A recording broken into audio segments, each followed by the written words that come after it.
Hi, ladies. Happy Memorial Day. Today's topic of my video is going to be Lyft driving.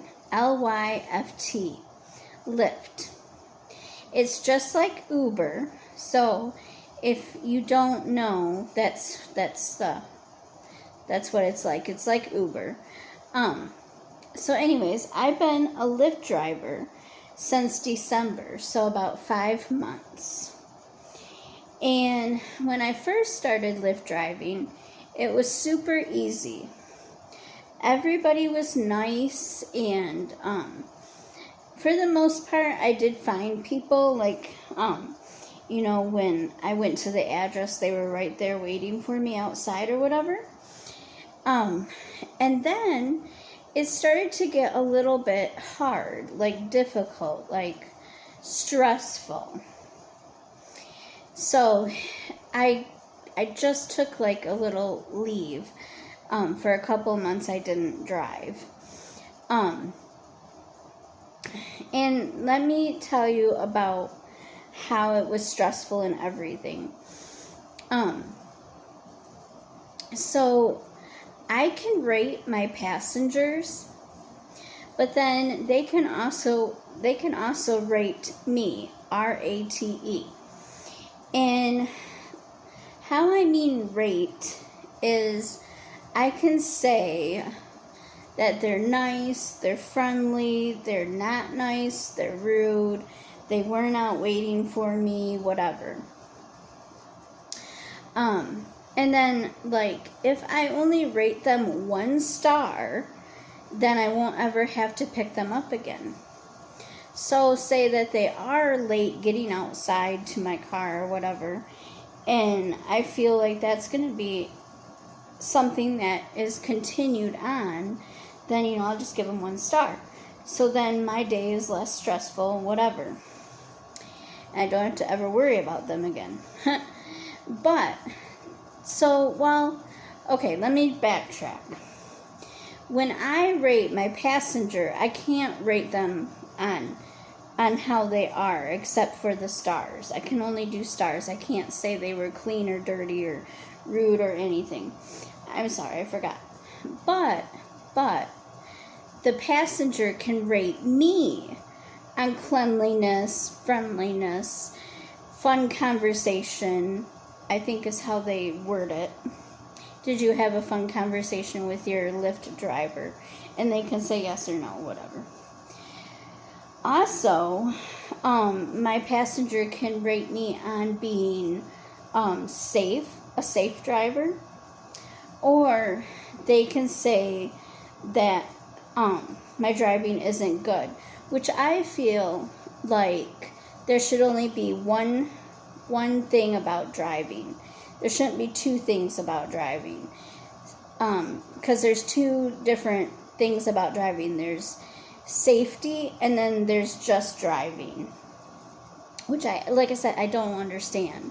They should just have one or the other. But I guess people are saying, well, if they're a reckless driver versus if if they just speed or something, I guess that's different. Because if they speed, that's not necessarily a safety issue.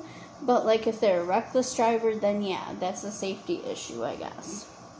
So, anyways, I am back on the road as a Lyft driver today.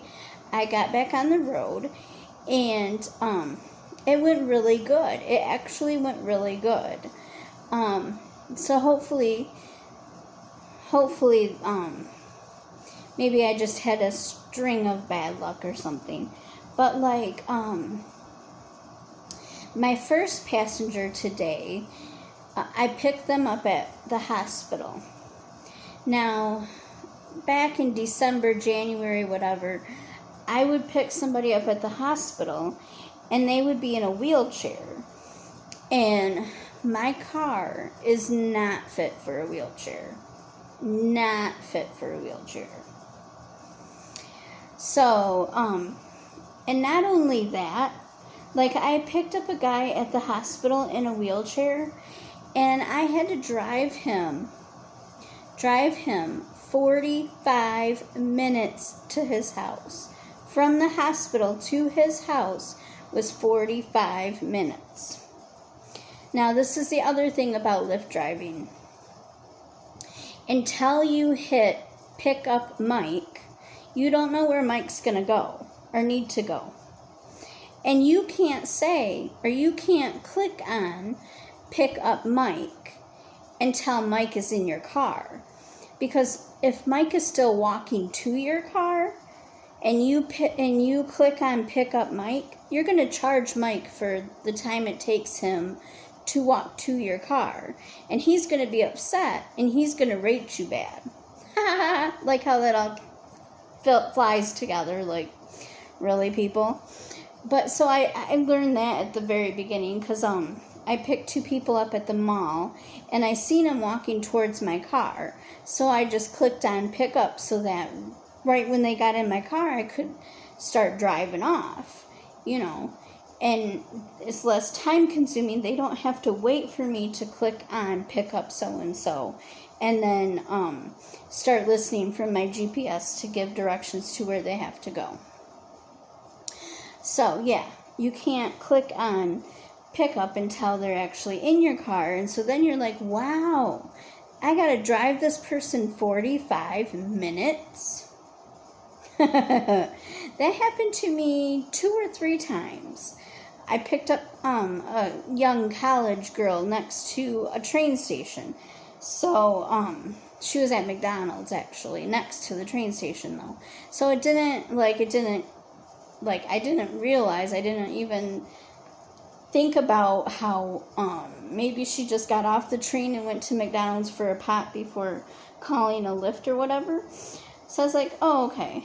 And I clicked on pick up Kaylee or whatever her name was, and it said that I was driving her 55 miles. But it just said a street name. So I didn't know if it was Grand Rapids, if it was Saginaw, if it was Flint, I didn't know where. So, it ended up being Granville, which is over by Grand Rapids, but still I don't know the area. And so I also found out that, like, if you drive someone to their house and it's in a different city, or if it's somewhere where you don't know things, like if you're not familiar with the area, you better swipe over you better swipe over before she gets out of your car, before he or she gets out of your car, because they will give you another pickup right in that same area where you don't know anything. So, yeah, so I drove her to Granville, and I don't know streets in Granville.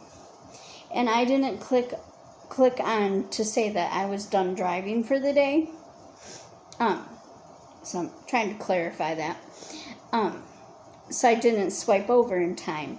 And as soon as I clicked drop off Kaylee, it gave me another pickup for right down the street from where I just dropped her off. And I don't know the streets, and I don't know the neighborhoods, I don't know the area. So I was like, crap. So I picked the guy up, and all he was going to do is go to the Tanners. The Tanners. Like, for real, people. You're going to call Uber or Lyft just to go to the Tanners. But, okay. That's cool, whatever. And then I switched on that I was done for the day after I dropped him off. So, anyways, today went really good. I picked up somebody at the hospital, and they were just in the wheelchair of the hospitals. Like, the hospital owned the wheelchair that they were sitting in. So then he got out of it and got in my car and walked just fine up to his door to his house. And he was super friendly, super nice. And then I picked up a stripper. That was interesting. So she needed to go to work, but I didn't know where work was until she said Angels Gentlemen Club. So she was a stripper. But she was really cool, and she wanted me to drop her off around back so that the customers didn't see her without her makeup on. So yeah, that was fun. So yeah, that's my adventures in Lyft driving. If you need anything if you need to know anything about Lyft driving, just comment below and I'm sure I can answer your question about Lyft driving. So yeah, ladies, have a good weekend. Have a good Memorial Day weekend and all that jazz. I will talk to you later.